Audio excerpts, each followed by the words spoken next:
All right, Mazda RX-7, but up here, it's the Chevy LS in there. And today our goal is to get all of these stock Mazda gauges, those guys right there, working along with cruise control. And if today's video seems a little bit disjointed, that's because the first half of today's video is the second half of a video that you've already seen. And the second half of today's video is the first half of a video that hasn't been made yet. So if I start saying things like I just did something and I did it a video ago, or I'm about to do something and we never get to it, I apologize in advance, but that's the train wreck you walked into today. So nobody was over here just asking what's next, right? So the gauges are next. And so the LS harness has a oil pressure connection, and it also has an engine temperature connection. And so I hook those up and then go to the LS computer, and then it does nothing with them. Like my thought when I went into this is like, I'm gonna have to translate like LS measurements like oil pressure and engine temperature into Mazda gauges, and something will have to be done for that. But no. You don't do that. You let it go to nowhere, and then apparently it's so much easier than I thought. Guess what you do? You take Mazda gauges and you just stick them in the engine, and then they work with the Mazda gauge cluster. It just works. It just works, yeah. So I've got a Mazda engine temperature sensor and a Mazda oil pressure sensor. I just need to like plug them into the LS. What? Yeah, it's crazy, right?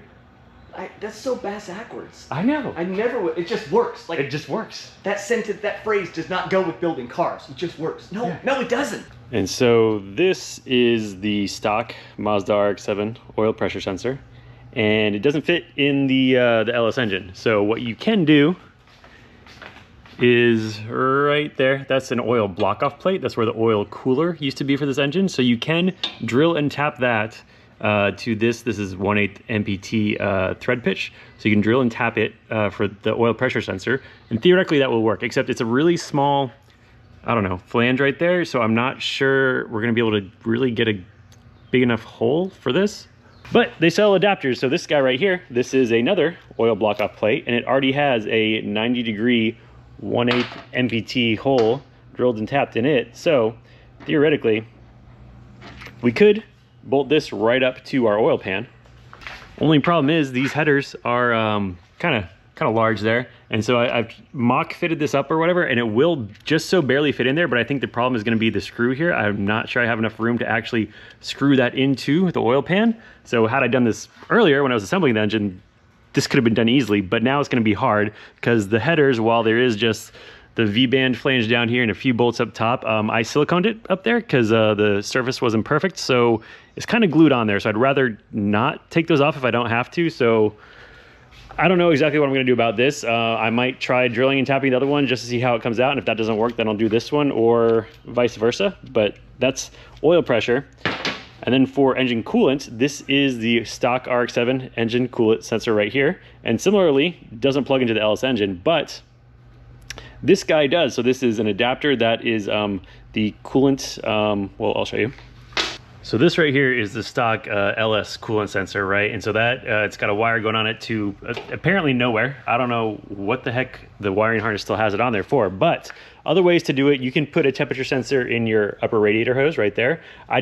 It's already all together. I like the way it looks. I don't really want to take it apart. You can also drill and tap your thermostat housing. So we could put one right there, but there is another bolt right back there. Kind of hard to see, but that's another bolt, same as the other side right there. And then this guy right here, this is an adapter. You take that bolt out, you put this guy in, and then our engine coolant temperature sensor threads right into that guy right there. So theoretically, we can put this guy right in there, and that will give us a sensor for our coolant that will work with our RX-7 gauge cluster. So one other thing we need to do that's cooling related is we need to hook a hose on there. So that is the high pressure outlet from the radiator. So whenever the radiator gets real hot, the cap in here opens up and it lets coolant flow out there. So you need somewhere for that to go to, right? So we have here a just kind of generic Evil Energy coolant catch can. So we just need to find somewhere to mount this. There's a few unused bolt holes around here. I think we're just gonna find one of those, find somewhere to mount it, and get it kind of bolted in there. So that is the next order of business. I need to, well, paint this guy clearly. The whole engine is black and this guy is silver. Need to figure out this guy exactly how that is or isn't going to work, I don't know. And we will mount up our catch can. I mean, it smells like coolant, but there's none spewing out. Shouldn't there be some in there? So I double checked on the internet and everyone says that's where your second coolant temperature sensor goes, which I have to correct myself on the first one. The first coolant temperature sensor, it runs the fan. So we got 2 fans in here on the radiator or whatever. They're all wired up now, but the engine computer controls the temperature at which each fan comes on. So it is actually doing something. That one is anyway. The oil pressure, pretty sure it does nothing. But anyway, I got the sensor in there. It threaded right in with that adapter, no problem. And yeah, according to everyone on the internet, that's where your second coolant temperature sensor goes. Other people also put a coolant pressure sensor there, so maybe it needs to be, maybe the car needs to be going. We haven't run this car up to temperature since we've installed the engine, so there's a chance whatever passage that is, the thermostat hasn't opened to put any fluid into it, and that's why it's dry. But I mean, the plug smells like coolant. I tasted it off camera. Trust me, it tastes just like coolant. So that's in there. I just need to run a wire. I'll put it up into this loom and into the cabin, and that should theoretically give us oil pressure to the stock Mazda gauge. Not oil pressure, coolant temperature. We need to do the oil pressure one now, and that one could get messy because I think there's oil in where that goes. So good news, it wasn't really too messy. We lost some oil. Bad news, our header is interfering with that bolt right now, and I cannot get the plate off. We're gonna have to take the headers off to do this. So usually this is the point in time where I tell you I just royally screwed something up and have to drink a pickle beer. But today, it's a nice surprise. So it turns out that Stephen of the past only put sealant on one side of the header gaskets, which is the engine side. I'm pretty sure I did that because the old header gaskets had like eaten into the block and it wasn't smooth, but the new headers, I guess, either they were completely smooth and I trusted them, or I just forgot to put sealant on that side. I don't know, but we're gonna go with that was intentional, and now it can just kind of wiggle out of the way, and I think I can get that bolt out. Wow, look at that. I am such a good mechanic. I'm just gonna keep telling it to myself until it becomes true. I am such a good mechanic. So here's the thing. I think technically we could drill and tap this for the oil pressure sensor. The thing is, it's just like, there's barely enough room there. It's like less room than I would like. So I think we're gonna go ahead and go with this guy because now we know we can for sure get this in because the header is now out of the way because I'm such a good mechanic. And there you have an oil pressure sensor for an RX-7 in a Camaro engine because I'm such a good mechanic. Is anybody tired of that yet? Not me. And then I also went ahead and hooked up, there's another wire for the tachometer, and that is now hooked up. That's really the only one I'm not sure is gonna work because that's going straight from from the Chevy transmission straight to the Mazda tachometer. I guess we'll see if it works. I should have looked that up. I don't know. But yeah, we're gonna plug this guy in. This will be the first time it's been back in since we ripped it out, and we'll see, well, first we'll see if anything works, and then we'll see if the stuff we just hooked up works. All right, so key on. Oh, we got battery voltage. That is a good sign. Nothing. Oh, our fuel level sender, it's working. The fuel level's going up. We have a, oh God.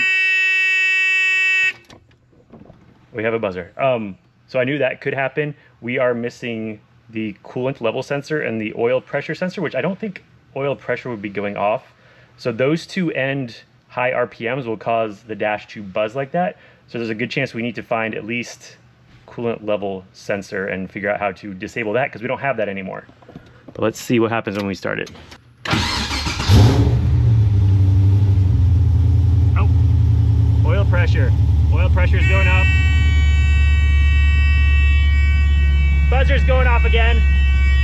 Tachometer though, not moving.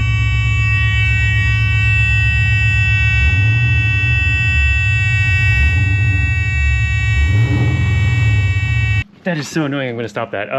Yeah, let me look into the tachometer, that's not working, and how to disable that buzzer.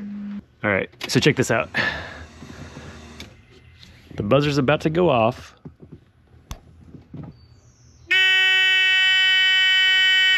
But if you ground out this wire, it stops. That's because this is the coolant level sensor, and if you ground it, it doesn't buzz anymore. So I think we're just gonna ground that out and not worry about it ever again.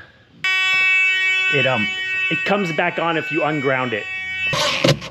Grounded. All right, so for the tachometer, the engine wiring instructions actually say you might need a resistor in your circuit if you're using an aftermarket gauge, and I guess you could say the The Mazda gauge is aftermarket, it's not GM for sure.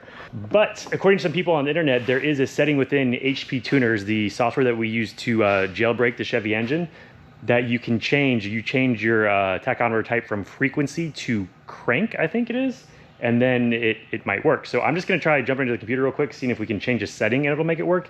If not, we'll try the resistor method and see if that works. All right, so changing the setting on the computer, or in the computer, did nothing. We don't have RPM signal, so I'm gonna go ahead and order some resistors and try patching that in. Apparently the way it works is like, you need a stronger signal for aftermarket tachs to read. So that might be what our issue is. Yeah, I'll go ahead and order some of those. In the meantime, I'm gonna let this thing run for a minute and see if we get a reading on our temperature gauge, or if maybe we have a stuck thermostat or something. Oh yeah, it's definitely moving, like slowly moving, but it's going up. All right, one fan just kicked on. Looks like our radiator hose is still cool though.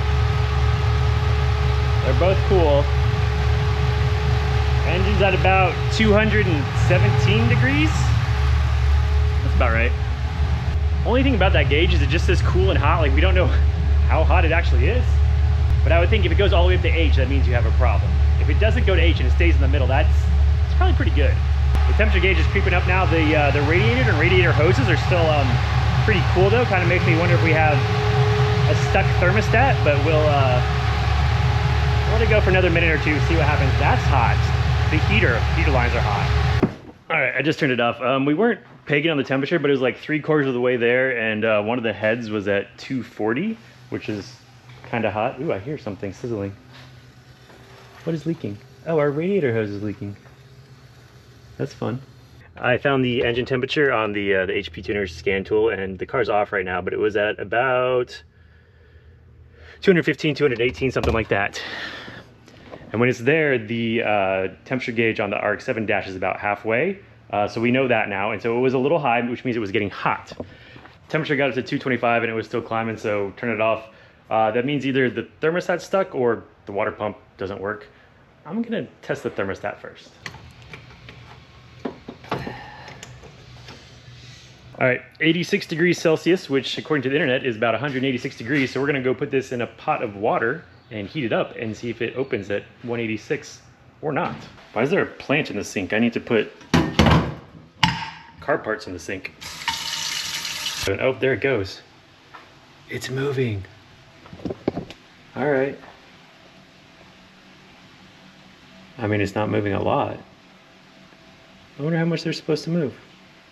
All right, well, I'm about to make a mess with boiling water, so I think we're gonna go ahead and say that the thermostat works. Yeah, that's open. So that means one of two things. Either we have a bad water pump, or there's an air bubble in our system and it's not getting coolant through, which could be because whenever I took the thermostat off, not a whole bunch of coolant came out. Like, I feel like the coolant over at the top of the radiator should have been like pushing out the bottom, so maybe we do have an air bubble somewhere. Yeah, if you look down in the radiator, the level's like right down here.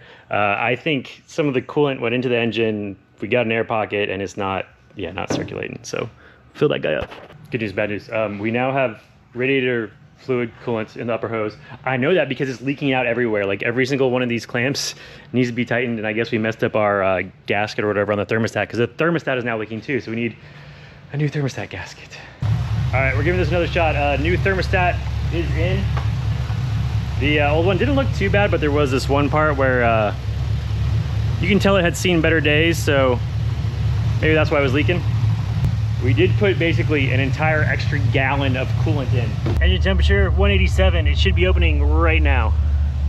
All right, so we went up to 210 there for a second. We're back down to 208. The fans haven't kicked on yet. I'll have to check to where they're set to. I'm guessing maybe it's 210, but yeah, we went up to 209 and then it started hovering just right around there, around 208, 209. The radiator is now warm. Both upper and lower radiator hoses are, the top one's a lot hotter. Bottom one's cooler than the top one, but it's definitely warm. So I think we are finally getting circulation. We did have an air bubble. I'm gonna let it run for a few more minutes just to double check, but I think we got it. All right, I'm calling it. So right there on the gauge, y'all remember that right there is exactly 207 degrees. It went to 207 and just sat there for like 10 minutes. So yeah, it's kind of crazy an air bubble did all that. Like, it took an entire afternoon to figure out. But I think we are now good on the oil pressure gauge and the coolant gauge. Oh, and if you look in here, the catch can, which I already moved because I didn't like where it was, it's full of coolant. You see that? It's working. Something we did is working. All right, so check it out. Resistors arrived, and I bought a variety pack because I was getting different suggestions on what type of resistor to use. So I'm going to start with the 1K ohm resistor at 1/4 watts. That's what the wiring harness instructions say to use. So I've got that just set up with test leads over here. Like just in case it doesn't work, I didn't want to go, you know, wire it all in. So we've got 12 volts coming from our check engine light that I still need to relocate. It goes to the resistor we've got here, and then that ties into the wire that comes from the computer, sending us the tach signal, and the wire that also goes to the tach itself. So it's just kind of in the middle there. And I'm going to hold this so we don't put 12 volts into the frame of the car. And we'll start the engine.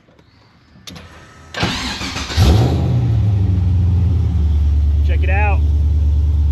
It's working. We have RPMs.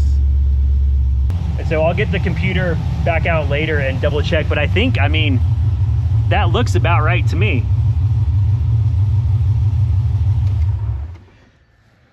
So I will get that wired in later. You don't need to see me do more wiring. What do we got now? We got volts, we've got fuel, we've got temperature, we've got oil, we've got RPMs. What we don't have is the speedometer over there.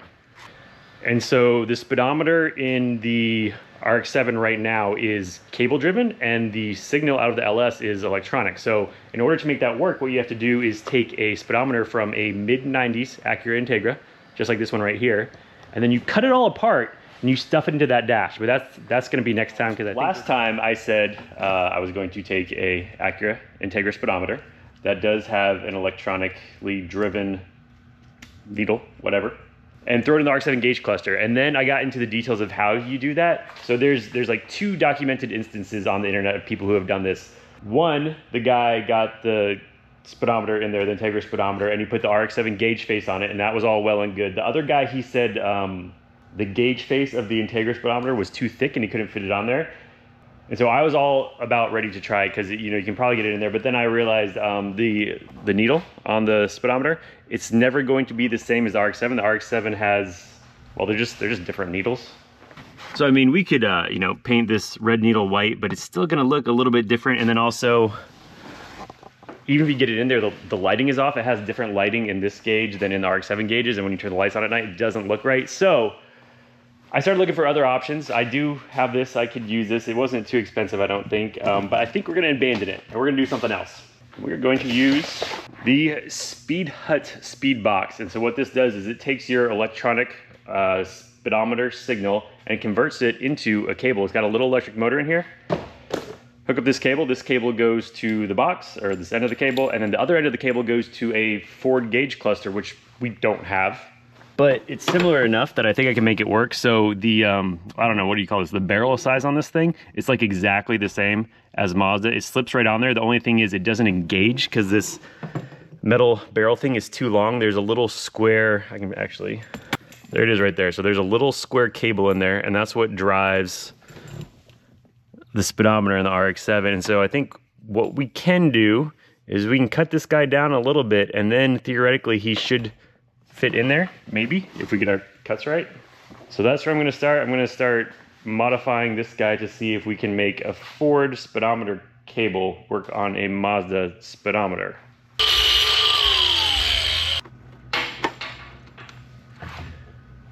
So it's on there. It's not down all the way as far as the Mazda barrel went, but it has this clip built in there for the Ford, and it holds it on there pretty good. I don't think it's gonna come off. I guess we'll find out.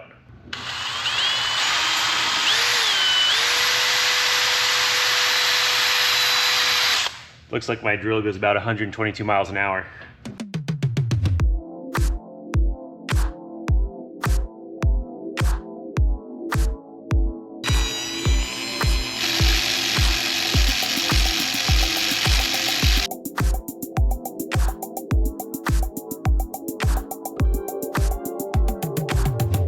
All right, this thing is wired up now. It wasn't too hard, only 4 wires.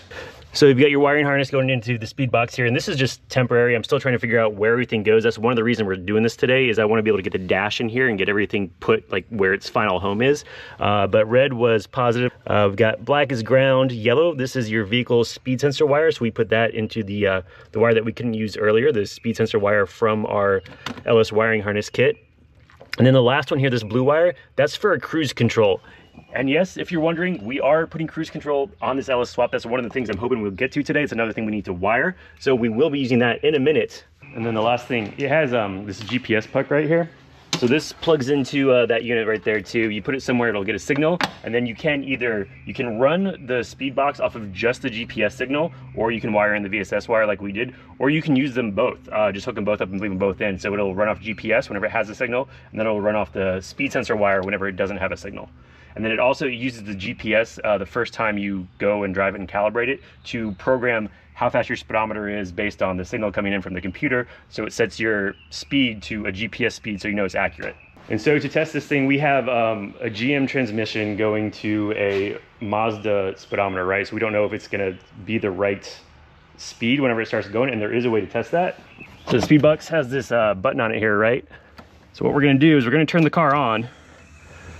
We're gonna press the button, and then it should go to 60 miles an hour, or whatever it thinks 60 miles an hour is. And then you can adjust it from there. And ours looks like this is going exactly 60 miles an hour. So I think we're like, that's easy. We don't even need to calibrate it. Well, we need to drive it so it calibrates the speed, but calibrating to the speedometer itself, already good to go. And it works too. It works after I took it apart and reset the odometer to 0. All right, so since we have the exposed vehicle speed sensor cruise control wire coming out of the speed box, I think we're gonna go ahead and move to the cruise control portion of today's episode, which is in this box right here. So whenever I ordered the engine harness for the engine, I ordered it from a place called PSI Conversion, and when you're going through their checkout process, they're asking you a whole bunch of questions about like what type of connectors you have and throttle bodies you have and all that sort of stuff. And one of their questions is, do you want cruise control? And I clicked yes. So this came actually like a month later, because it turns out they don't make it. So if you want cruise control for your LS swap, it's gonna come from Dakota Digital, not PSI. So in here is a whole bunch of wires. We got our cruise control computer, another wire, and then the controls right here. So there are different options for the controls. I chose the generic ones. And so I believe I remember reading these are all momentary buttons. And so if you look over here on the dash cluster for the RX-7, the RX-7 I bought had cruise control on it. And so these are all momentary buttons, except for this one right there. That's the on-off button. So my goal is to see if I can somehow make this switch work with all these wires, and we can get rid of this generic cruise control and use the one that's already in the dash. Worst case, my plan is if I can't make that work, I'm gonna try and take this and like mount it in the dash right there in place of this one. And then worst case, if neither of those work, we'll just put this somewhere else and we'll just have a switch that doesn't work in the dash. But the goal is to get cruise control on the RX-7, because why not?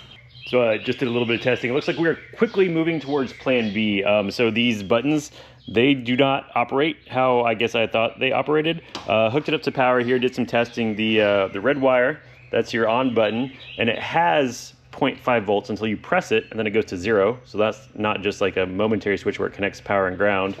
The green and the yellow ones, those ones do work like I thought they should. So that's set and then resume. And so those are 0 and they go to 0.5 whenever you press the button.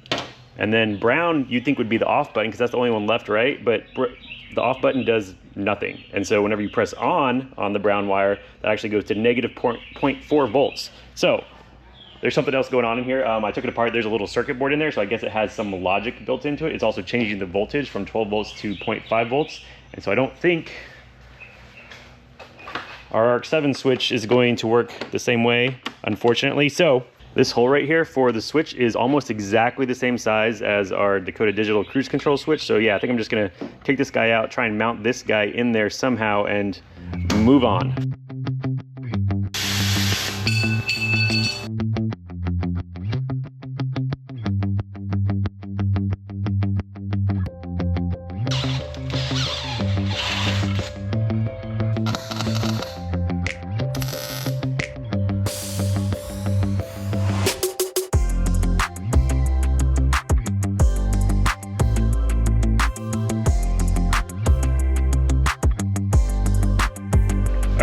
cruise control is in. I didn't bore you with the wiring, but we had to hook up one wire to the brake switch to tell the cruise control to turn off when you press the brakes. No, 2 wires to the brake switch. I don't know what the second one's for. 1 wire to the clutch switch. Don't really know what that one does either. Power, ground. Oh, and then the speedometer input from the output of the speed box. So we have our dash bezels zip tied in here right now. Buttons over here. Yeah, we did the old school 3D printing and welded up a little bracket inside of there for this to bolt into. So if I did have a 3D printer, that probably would have been a really good thing. Could have made like, you know, like a curved button thing. It does look, I don't know, a little aftermarket-ish. If it starts to bug me, I could always put the old switch back in. It just won't do anything. I could relocate this to somewhere else. But yeah, so you turn the car on, our lights light up. Go ahead and start it. Turn the cruise control on. Your cruise control on, button lights up, turn it off, it's off. So it looks like it's working. The only thing is we don't know if it's actually working until we get on the road. All right, welcome back to the present, and I have determined that we can't end the whole dash cluster video without actually seeing if the speedometer works. So we're gonna go and try and calibrate that thing real quick, and also once it's calibrated, that theoretically means that the cruise control works. So let's go see. All right, so we got our GPS antenna plugged into the speed box, and theoretically all we need to do now is drive this thing up to 25 miles an hour, let it do its thing, and then it should work. All right, here goes nothing.